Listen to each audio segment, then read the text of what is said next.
bonjour, soyez les bienvenus. Je vous propose de découvrir ces attitudes inconscientes qui nous pourrissent la vie à travers un psychologue, Paul Watzlawick, qui était d'origine autrichienne, mais qui a travaillé principalement en psychothérapie, en sociologie en Amérique. Ses travaux ont porté sur la thérapie familiale et la psychothérapie générale, et il avait un point de vue très intéressant, un point de vue original. Il nous expliquait qu'il existe une infinité de façons de rendre la vie amère et de faire son malheur tout seul comme un grand, à travers d'innombrables trucs et astuces qu'il nous dévoilait. Et voici le résumé des principales convictions à nourrir pour réussir à coup sûr à échouer ou à vivre dans l'amertume et la tristesse. Watzlawick signalait que nous avons salement besoin du malheur. Être malheureux est certes à la portée du premier venu, mais se rendre malheureux, faire soi-même son propre malheur sont des techniques qu'il faut apprendre, et c'est aussi valable pour être en conflit avec les autres. Et pour assurer son malheur, il est bon de définir sa règle de vie, vous savez, comme étant soi-même, et de s'y tenir mordicus, surtout en faisant la sourde oreille à la voix de sa propre raison qui pourrait nous en écarter. Il est conseillé aussi d'utiliser la glorification d'un heureux passé, de l'enfant, de l'adolescence, etc. De minimiser ce qu'on peut nous apporter l'avenir, de sorte de n'être bien ni dans le passé, ni dans l'avenir.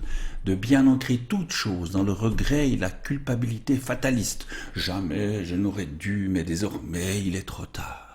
Quitte même à rendre le passé responsable de choses malheureusement positives. Et il convient enfin d'appliquer la maxime « il suffit d'insister », l'autre nom pour la névrose, de redoubler d'efforts en toute chose, surtout dans l'application de son malheur, sans jamais remettre en question le système, puisqu'il ne peut y avoir qu'une seule solution. Il est bon aussi d'acquérir la certitude que nous sommes livrés, vous savez, sans défense, à des forces et des pouvoirs qui échappent à toute maîtrise, à toute conscience, d'y consentir en souffrant par eux sans retenue. Et n'oublions pas de recourir à la ruse de l'évitement. Vous savez, vouloir éviter ce qu'on redoute, ou une difficulté par exemple, est le plus sûr moyen de perpétuer la situation ou la difficulté redoutée. Cela concerne tout particulièrement notre perception du danger et de la bienséance. Et le recours à la prédiction, ça c'est aussi précieux. Il faut et il suffit que nous soyons convaincus ou que nous laissions convaincre par d'autres d'un événement imminent ou d'une réalité injuste, parfaitement indépendante, soi-disant, de notre comportement, pour qu'elle se réalise.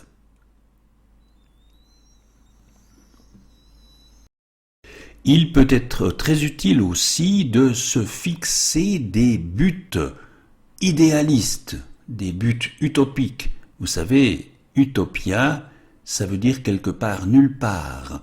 En somme, de s'efforcer de ne jamais arriver nulle part. Chacun comprendra que le but est élevé, noble, plus il demande d'efforts et de temps.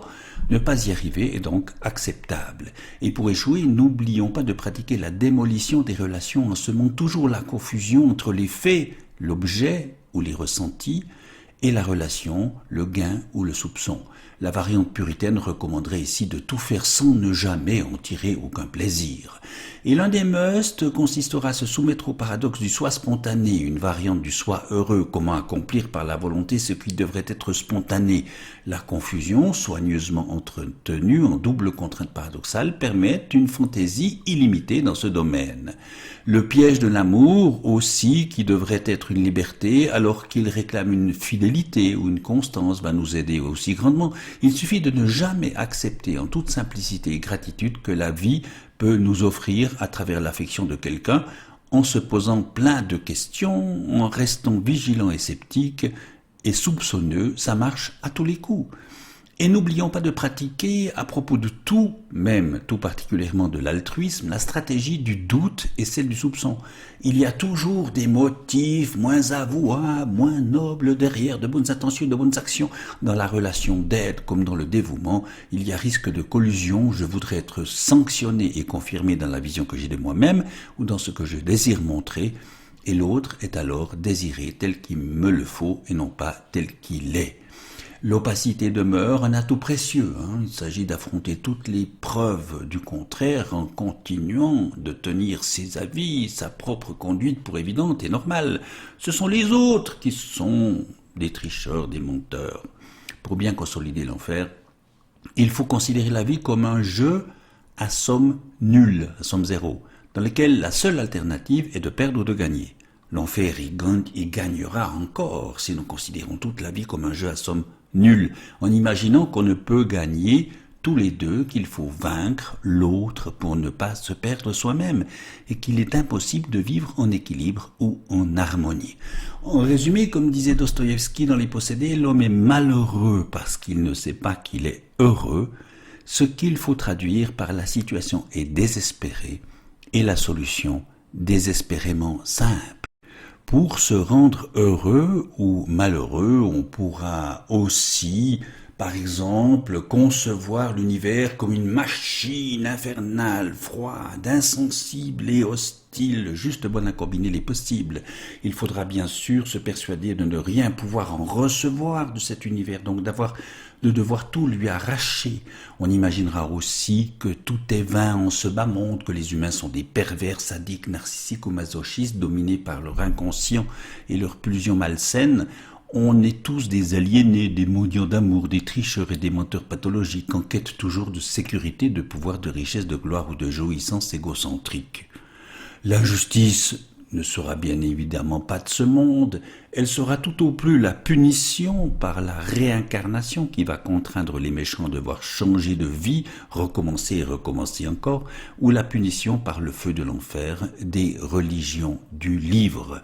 Nous verrons que là aussi, à travers le domaine religieux, on peut arriver à échouer, réussir à échouer, ou à vivre dans la tristesse et l'amertume.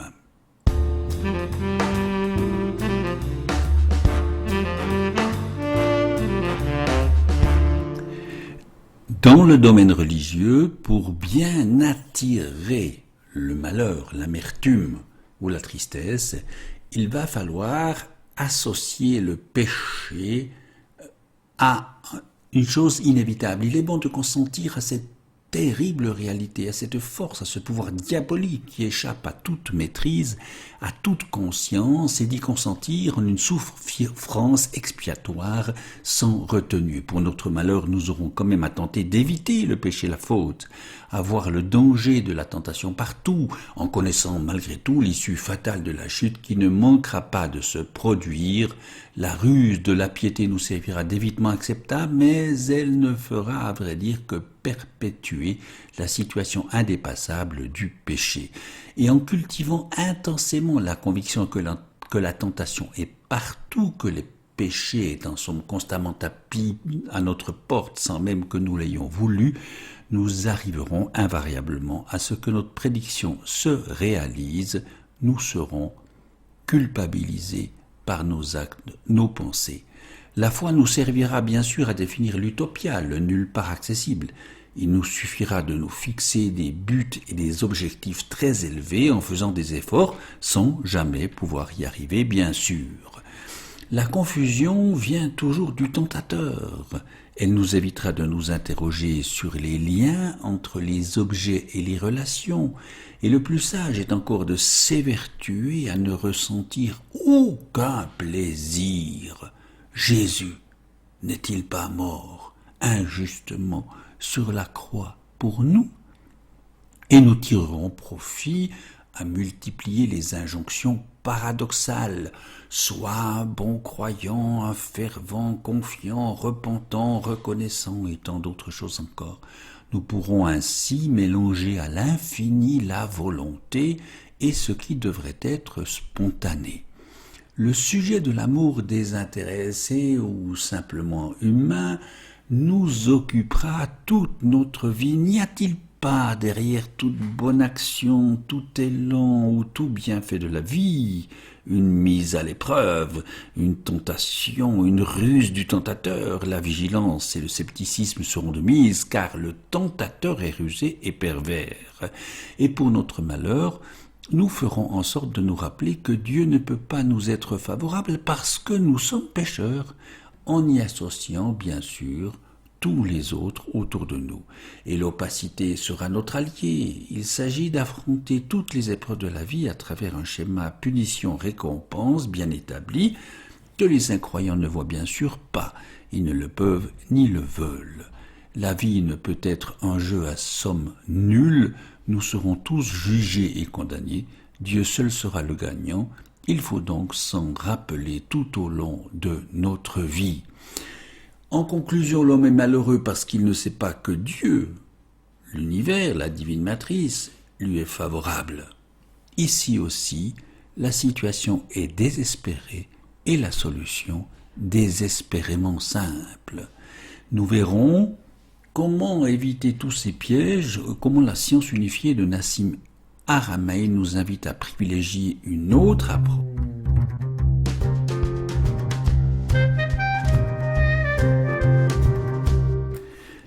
La science unifiée de Nassim Haramein nous invite à cultiver un rapport harmonieux entre soi, le monde, l'univers, qui est bien sûr vivant et bienveillant.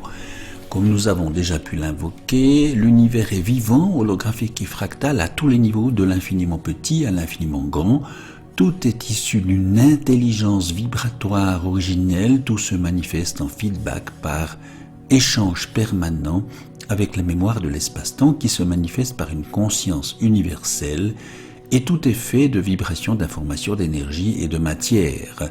Il se pourrait aussi que tout puisse se manifester, être perçu dans notre univers comme un fleuve magnifique de lumière divine, celle précisément que disent avoir rencontré les personnes qui ont fait une expérience de mort imminente. Tout porte ainsi à croire que l'univers est vivant et bienveillant, qu'il fait l'expérience de la vie biologique à travers chacune et chacun de nous. Nous gardons bien entendu la liberté de le refuser, de le nier, de nier cette présence ou de lui préférer une divinité punitive. Nous connaîtrons très probablement alors, en conséquence obligée, l'amertume et le malheur. Non pas parce que nous serions punis ou pénalisés par une divinité colérique et jalouse, mais tout simplement parce que nous créons, nous attirons le malheur et l'amertume et nous repoussons la bienveillance de l'univers par toutes sortes de décrets. Ça ne peut pas être vrai.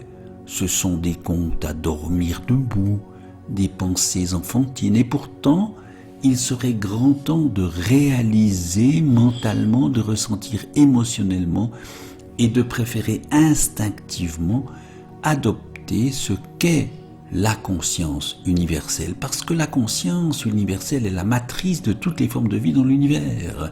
Elle ne réclame aucun culte, prière, adoration ou soumission, aucune haine, peur, violence ou esclavage ne peut en découler. Aucun ennemi, guerre, martyre ou sacrifice ne peut s'y réclamer. Elle réclame seulement que nous réalisions notre existence à travers elle et que nous en fassions l'expérience. L'univers veut donc faire l'expérience de lui-même sous toutes les formes, y compris sous la forme humaine, à travers chacune et chacun de nous en somme. Et dans cette mise en expérience, tout est relié, interconnecté. C'est en elle, par elle et grâce à elle que nous pouvons dieuser, créer, attirer et repousser une grande partie de ce qui fait notre réalité. C'est en elle que se font les sorties de corps, les expériences de mort imminente, elle qui nous fait don de moments d'intuition, d'inspiration, de prémonition, cadeau de coïncidence et de synchronicité surprenante. Elle est donc l'alpha et l'oméga que nous rejoindrons sous forme d'information à la mort de notre corps physique. La vie bonne sera ainsi du côté de la non-violence, de la non-ingérence, de la non-imposition, du non-attachement excessif. Elle se vit dans cette quête permanente du bon et du beau, passé, présent ou à venir en soi et autour de soi ou en l'autre.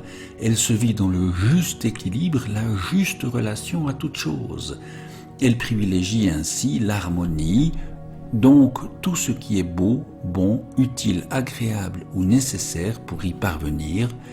Elle se détourne, se détache de ce qui l'entraînerait vers le bas et la bassesse.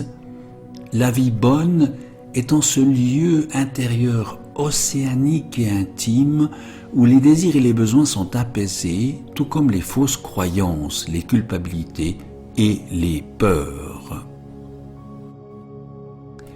Dans cette avancée, il faudra toujours évidemment des buts et des moyens d'y parvenir. Il faut toujours un objectif et des moyens, du yang et du yin, un contenant et un contenu. Le but ultime demeure qu'il soit bon d'être né. Cela exige de toutes et de tous du respect mutuel, de la créativité, de la responsabilité, de la volonté déclinée en toute liberté, mais aussi et surtout la sortie de la violence de nos pulsions archaïques et narcissiques, sadiques ou masochistes. Comme nous l'a raconté Thomas Benedict Mellon après son expérience de mort imminente, Dieu en réalité est plus que la vie et la mort. Donc, il y a plus que la vie et la mort à expérimenter dans l'univers. Dieu est le grand soi, la conscience absolue et universelle, celle par qui nous pouvons expérimenter les sorties de corps, les expériences de mort imminente, les expériences de déjà-vu, ces moments d'inspiration, d'intuition, de prémonition, ces heureux hasards et ces synchronicités merveilleuses. Tout l'opposé donc de l'enfer, l'enfer qui est un monde de misère humaine, d'ignorance, une éternité misérable dans la nuit de l'inconnaissance où les gens sont consumés par leur propre chagrin, leur traumatisme et leur misère. Il n'y aura pas de jugement dernier, aucune damnation, aucune condamnation, aucun enfer et pas de souffrance éternelle. Tout découle du fleuve infini de la vie et tout y retourne et tout en renaît changé et transformé. Souviens-toi, dit l'ange de lumière à Thomas Benedict Mellon, souviens-toi de cela et ne l'oublie jamais. Vous vous sauvez, vous vous rachetez, vous vous guérissez vous-même, vous le pouvez toujours, vous avez été créé avec ce pouvoir, le pouvoir de le faire, depuis avant le commencement du monde. Amen et Alléluia, en vérité, qu'il en soit ainsi.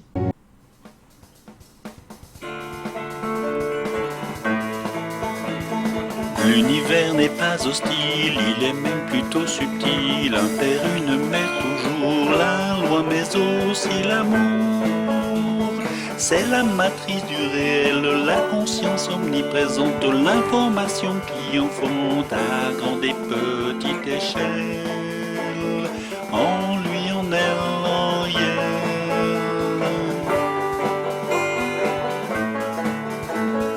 L'univers n'est pas hostile, il est même plutôt subtil. Un père, une mère, toujours la loi, mais aussi l'amour. Nous sommes une partie de lui, imparfait, limité, mais sans être abandonné ou condamné au déni. En lui, en elle.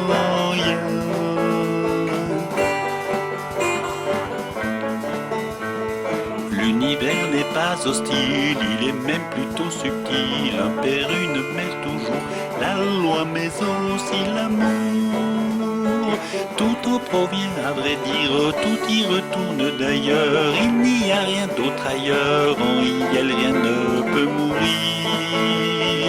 En lui, en elle, en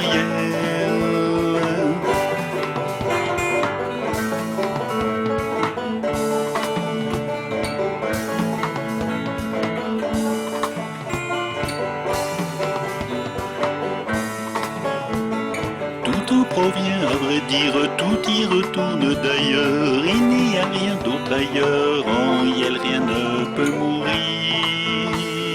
En lui, en elle, en elle.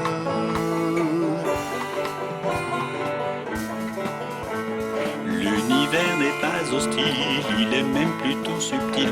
Un père, une mère, toujours la loi, mais aussi l'amour. Cette conscience ne nous réclame aucun culte, aucune prière, pas d'adoration ni drame, aucune soumission amère. En lui,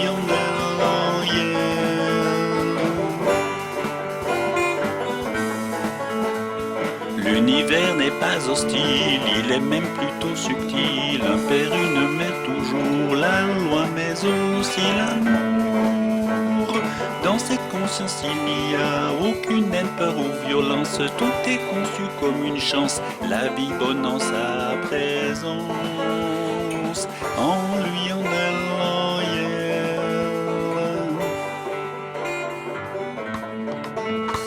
l'univers n'est pas hostile, il est même plutôt subtil. Un père, une mère, toujours la loi, mais aussi l'amour.